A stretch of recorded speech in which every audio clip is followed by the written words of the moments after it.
All right, we got how ultra processed foods took over America and can even pass for healthy.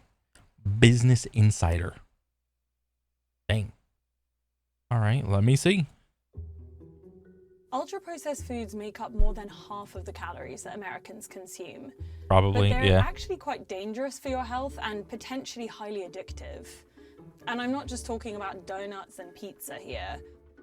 There are actually a lot of ultra-processed foods that we mistake for healthy ones. Yeah. I'm Depending on what you consider processed or highly processed, I mean, produce could be easily misconstrued as processed because the bananas, the tomatoes, the fruits, the vegetables, the lettuce, the broccoli of today is not the same as all of the vegetables and fruits of 100 years ago, 200 years ago, 300 years ago. It's simply not the same. Each of these seeds are selectively picked because they what do you call it? What is it? They like this the seeds become more resilient against what is it? Pesticides and herbicides. That's how they're chosen. And so you're kind of not really directly making a new food. You are simply not taking the weak seeds, and you are only selecting like the more preferable seeds in terms of like how much herbicide and pesticide you have to like spray on the plants to get all the bugs and weeds out of the crops and shit. And also the soil is not the same soil. Modern day soil in a lot of these farms, and at least in America, is not the same as soil in 200 years ago. The nutrients in the soil are simply depleted, and farmers have to add, extra nutrients to the soil to maintain a level, a certain nutrient level for the soil. I'm a health editor at Business Insider, and I'm going to be showing you how to tell what's an ultra-processed food from what isn't. Processed food is something that has been altered in some way before it lands in your grocery cart. Okay. So that's canned tomatoes or cheese or dried pasta. Yeah. Ultra-processed food is something that looks very unlike anything you would...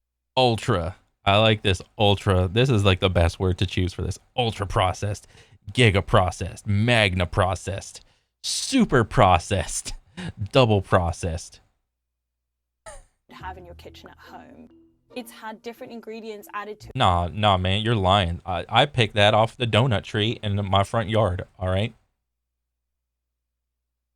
To make it more shelf stable. So those might be just to add to the context, you gotta shove the needle in there as if needles are bad. We're pumping steroids into the food. It's a steroid food. Bad. Or sugar. It's also gone through different processes like hydrogenation, which also help it last longer. That's things like soda or candy bars or chips. So the problem with ultra-processed foods on a nutritional level is that the processes that they go through break down what's known as the food matrix within the food. So the nutrients... The food matrix? I bet the food matrix is better than like Matrix 4. 100%. ...in the original food have gone through so many things that mean that they've deteriorated. So if I'm at home, I slice up a potato and I fry it and turn it into chips. The food matrix within that chip is going to be far more intact than if I buy a packet of chips. Those chips have gone through so many different processes and have different chemicals that make them more shelf stable, make them last longer. But as a result, they're lacking in the nutrients inside. All right. One of the biggest issues with ultra-processed food is the lack of... But then again, if I'm eating a potato chip, I'm not expecting to be healthy eating a potato chip. I know as an adult, if I eat a donut, I'm not consuming anything nutritional. I am merely eating a food to appeal to my emotion and taste buds. That is it. That is all I will ever expect out of ultra processed foods. I am not eating ultra processed foods to be healthy, and I know that as an adult. Fiber. When you have a good amount of fiber in your body naturally produces this hormone called GLp1. That is the hormone that weight loss drugs like Ozempic try to mimic. They are literally called GLp1 agonists. Oh, So shit. when you're eating a lot of Isn't this that like the fucking demon weight loss drug where people get the Ozempic guys and their eyes are all sunken in and shit? This is like the cheaty way that like celebrities use to like get slim and whatnot because they don't like going to the gym. This is like the easy weight loss thing that these guys do. processed foods and you are lacking in that fiber, that's going to disrupt your body's natural cycle of producing this hormone that keeps you fuller for longer and makes you not want to snack as much. Oh. That's why ultra-processed.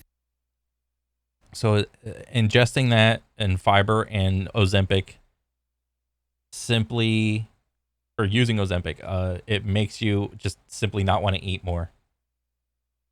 Okay. It kind of lends to the whole thing of calories in, calories out within reason, as long as you're talking about like either whole foods or processed foods. It's like, obviously, if you eat 1,000 calories of donut, it's not the same as if you eat like 1,000 calories of like a regular meal, like with like meat, some carb, some vegetable, or some fruit, or some fat, or whatever. Foods are linked with diabetes and heart disease and obesity. Yeah, but what about the question of how much? I don't think if I eat this donut, I will directly get diabetes or heart disease or be obese. But if I eat like 12 donuts, I think I will be more likely to get diabetes, heart disease, and be obese. Have we ever stopped to think about like how much? Like, no one is out here saying that. I mean, when it's posed like this, it's like people don't just eat. I would like to think people are pretty moderate when it comes to these ultra processed foods and their consumption. But I mean, like, how much of America is like in the obese range or whatever? Isn't it like something like 40% would be considered obese or some shit? And then how many like people go to the gym? Wasn't it like less than like 5% just go to the gym or something like that? That's crazy. A study in 2019 by the National Institute of Health provided a bit of a watershed moment in terms of our understanding of ultra-processed foods. So they had some people eating whole foods, some people eating ultra-processed foods. They matched it perfect. Well, what about, where's the group that eats like in the middle, like just kind of processed foods? What about that one? This is like a very polarizing. For carbohydrates, fiber, sugars, everything, and you could eat as much as you wanted. Damn. At the end of the study, they found that the people on the ultra-processed food had eaten 500 calories more a day. Dang. I mean, because this stuff, like, understandably, like, when you eat like whole foods, there is simply, the whole foods take up more volume in your stomach. And then if you eat a similar level or a similar caloric level of ultra processed foods, it will not take up the same amount of just volume in your stomach. So in order to feel full, maybe you would have to eat like this whole broccoli thing, but calorie wise, this is like less than 100 calories. But if you want to feel full from eating something over here, then you might have to eat 1 or 2 burgers or 3 or 4 pieces of pizza to get like the same volumetric expansion of your stomach than the people eating whole foods. That is, I cannot emphasize enough, a huge finding. And it led the researchers to find that ultra-processed foods do seem to incentivize you to eat more. Other studies have found that ultra-processed foods may be linked to anxiety and depression and sleep problems. But the reality is you can't cut these foods out. If you speak... Oh yeah, there's a ton of like people that like emotionally eat whenever they feel bad or like they're hungry or whatever. They're just like, oh, I need a little pick me up. Let me just get like a cookie or a donut or a muffin or something. nutritionists, they will tell you that they eat ultra-processed foods too. They're unavoidable, but the key is thinking about eating them in moderation. There you go. There's the key word, eating it in moderation. So here are some foods that we often mistake for healthy. But the thing is, I think people get confused when they say the word moderation or moderate. What could be considered moderate to one person could be considered excessive to another person. And I would also say it depends on like how you were brought up. Like if you were brought up and like your parents like kind of did like some athletic stuff or whatever, or they just engage and have like a pretty active lifestyle and they eat pretty healthy, you as a person will be brought up around that, and you also will probably adopt the same type of eating habits that your parents have. Or maybe like if you hang around like a bunch of like people that are like kind of active in some way, shape, or form, you know, you'll figure out, oh, those guys are eating this to perform like this. Oh, I guess I can kind of do that. But if you're brought up in a way that you don't have a lot of like nutritional education or whatever, and there's like no one around you that's being active, and you see what type of foods they're eating, well, chances are you are probably going to adopt those type of eating habits. But they're actually ultra processed. So let's start with juice. It Juice. has vitamin C, antioxidants, polyphenols, these things which are all good for your heart and for your body. But the problem with juice is that it is ultra processed and it's really lacking in fiber. Once you've juiced, say, an orange, you're losing all of those fibrous materials that would be fortifying your body, and you're just extracting the sugars. So you're getting a ton of glucose and a ton of sugar, and then that can cause your blood sugar to spike. If you're looking for a healthy alternative to juice, fruit is really your best option. That's where you're getting the original source of nutrients, but above all, just drink it in moderation. Next is granola bars. Granola bars are considered healthy because they're often made with oats and nuts and dried fruit and seeds. The oats is like a nominal level of carbs. The nuts are like a nominal level of fat. The dried fruit is pretty sugary, and seeds, like nuts and seeds, like nothing but fat and a little bit of protein. Like oats is like a little bit of protein and like more carbs than often than not. The dried fruit is mostly just carbs and just sugar. And then there's like the syrup or like the binding factor that all these things go like roll through to like keep their form, which is like some sort of like syrupy sugar thing. These are all things which are really good for your heart and sometimes also good for your digestion. The problem with granola bars is that they're often made with a ton of sugar. If you look on the back of a granola bar label, very often they'll contain more than 15 grams of sugar. That's 4 teaspoons. Damn. When you put it in terms of like teaspoons, it's like, dang. That's crazy. It's like a knee-jerk reaction was like, oh, 15 grams? Like, oh, that's not that much. It's like, this is like about like an average granola bar or whatever. But then she like whipped out the little mountain of sugar, and it's like, damn, are my taste buds that warped to where maybe if I could even, could I, like, here's a question. Could I enjoy this like little granola bar if they used half the amount of sugar even? Like, would that even be an option? I would like to think so, but like, what do my actions dictate thus far?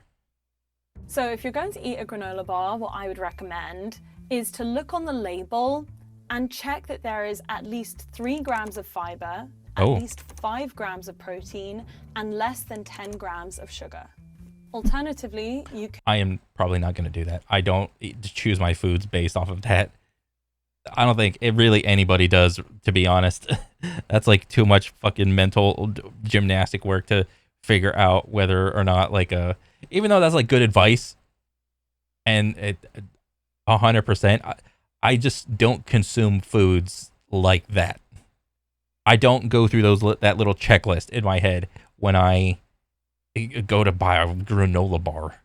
Could eat a handful of nuts, which is going to keep you fuller for longer and give you a burst of energy, or you could try and make your granola bars at home.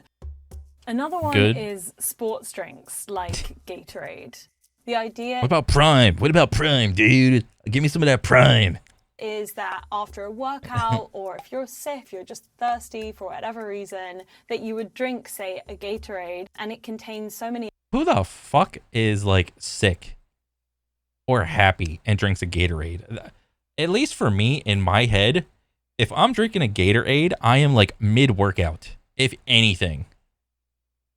And even then, I would probably consume like a liquid IV thing. You know, those little packets of like salt and sugar and other shit. Just like dump it in a bottle, shake it up, and nurse it.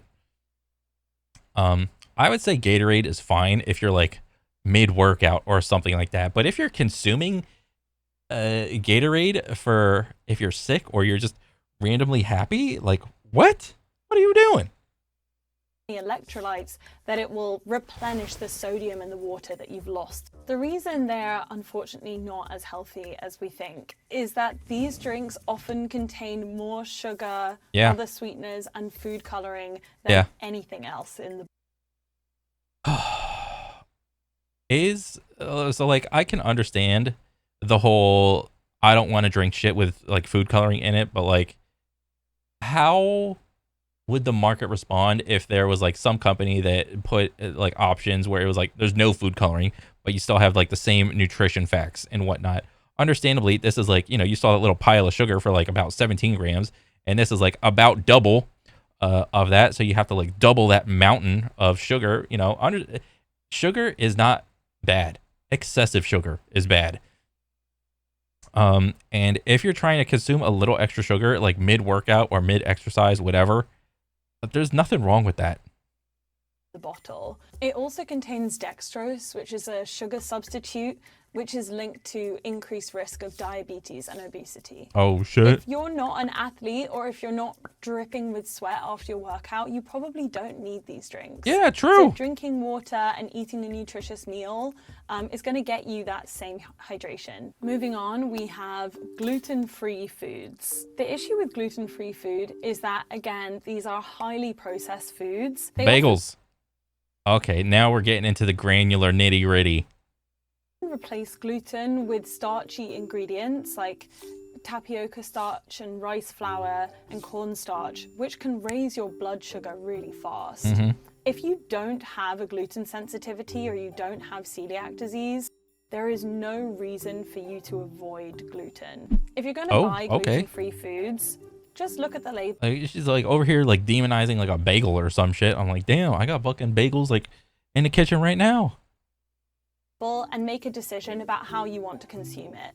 Look at how much sugar is in there, what kinds of sugar, what kinds of starch, and then make a decision about what else you're going to eat with that gluten-free item. That might help you to balance out the sugars and those types of starch that are in that ingredient. Okay. Cold cuts, like deli meats, are also ultra-processed. Yeah. Throw them in a sandwich. That's a high dose of protein. Like me personally, like I eat cold cuts, but I do it so irregularly. Like if I'm just feeling like super lazy, but I want to get like some sort of like protein in, I'm just like add big sandwich or like couple sandwiches or something like that. I use these like very sparingly. Zinc and iron, but they are also very high in saturated fats and sodium. In 2015, the WHO like if you're eating like sandwiches, like multiple cold cut sandwiches every day, then yeah, I would probably re-examine your meal choices and whatnot. But like having these once in a while, it's not the worst thing in the world. WHO classified ultra-processed meat as carcinogenic. That includes cold cuts. When you manufacture ultra-processed... Again, here we go with the needle. Needle bad. I'm injecting evil steroids into the meat. meat, they inject a chemical called nitrites or nitrates to make it last longer and be more stable. In your body, that converts into something called NOC. And that can damage the DNA and the cells in your bowel, which can increase your risk of colorectal cancer. Oh, shit. So another food that's ultra-processed is plant-based meat replacements. Oh, what the fuck? Are these like the bean burgers and whatnot? I actually tried to do this one time. There was like an era in my life where I tried to be like ghetto vegan or whatever, just to like change it up because I was so sick and tired of eating fucking like so much chicken, broccoli, and rice. Sometimes it's like I gotta fucking try to figure something out. Um, and for a while, I was doing like bean burgers. By a while, I mean like about a month before I got fucking sick and tired of fucking beating beans into like a bowl into a mush. God, it's so fucking annoying. So like then I was like, oh, maybe I could just get by and eat like the Boca burgers or whatever, which is like they're just bean burgers essentially. Um, and they were all right, but I was like, oh god, it's too much money. I'm not gonna fucking do this. So it's just kind of surprising to hear that. Like, what does she got to say about the bean burgers? One of the benefits is that they cut out a kind of chemical that's naturally occurring in something like red meat called iron, which can increase your risk of cardiovascular disease. Just because something is plant-based, it can still be unhealthy. Sugar, for example, is plant-based. Yeah. The other thing is that with a lot of these foods, they inject a lot of sodium to replicate the flavor. Yeah. So often they're very high in salt. So here's how to decide whether you should buy an ultra-processed food or not.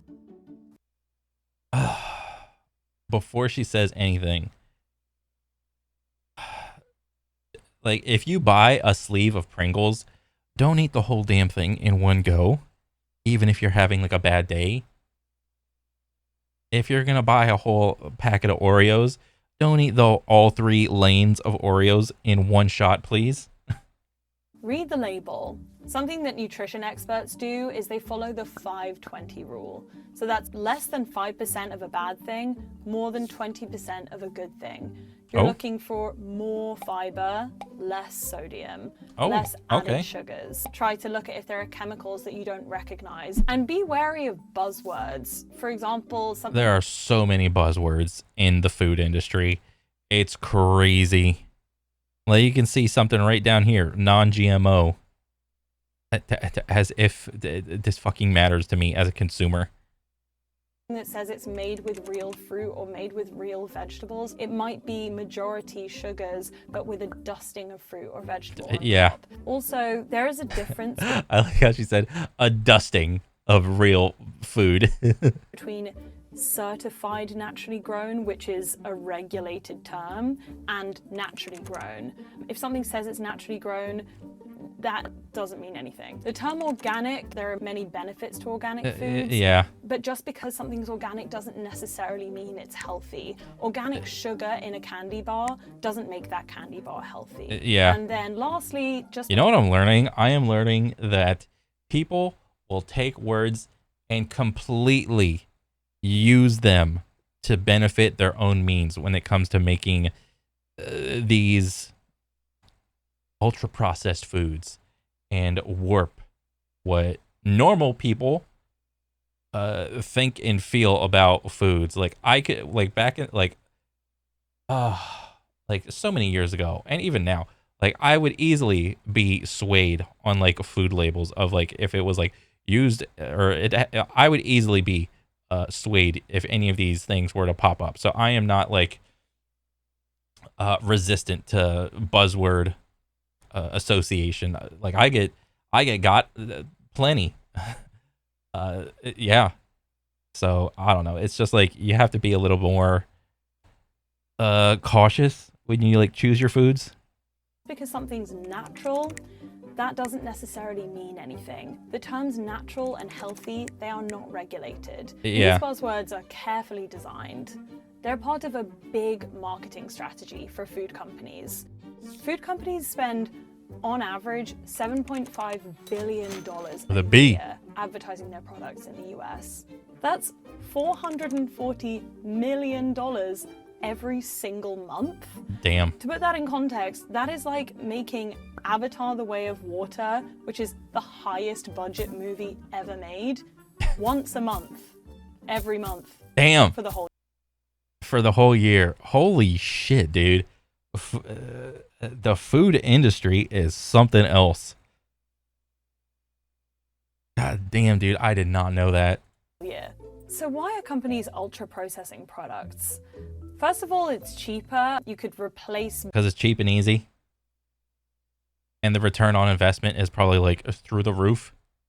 Butter with something like palm oil, sugar with something like corn syrup. The other reason is that government interventions have made it really easy to make ultra-processed foods and a little harder to scale up if you're a small business or a farm. Damn. The government subsidizes corporations that produce ultra-processed food, while private farms have to be privately run. There might be a change coming in terms of how we're eating ultra-processed foods in the US. In 2025, the US government will be issuing new dietary guidance. They do this every 5 years. Oh, shit. And ahead of that, they're conducting a pretty wide-ranging study right now, looking at the chemicals used in ultra-processed foods. Big companies are watching this study and they're pretty nervous about it. Oh, you know, they are shaken. Depending on the findings, it may impact what Americans are told to eat. If Americans swapped one ultra-processed food item from their meals every single day, food companies' profits would drop by about 7% on average. Dang. Which is really significant. That's crazy. If we just carried on doing that and started eating like Mediterraneans all the time, these food companies would probably fold. Dang. Okay, I know I'm doing... Yeah, I mean, if it ain't broke, don't fix it. That's what the food companies are thinking. And essentially, it's just like being educated and being aware of all the things that food companies do to try to coerce you into buying their foods and whatnot. It's crazy, man. Doing Gatorade and I actually want a sip of it right now. I just saw it on my thing and I was like, arr. Okay.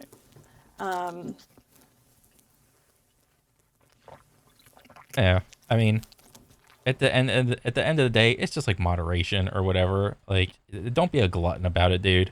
That's really all that anybody is asking. But yeah, this was a pretty cool video, and yeah, I like it. I dig it, and I want to see more from Business Insider. But yeah, that's pretty much it for me. I'll catch you guys on the next one. All right, later.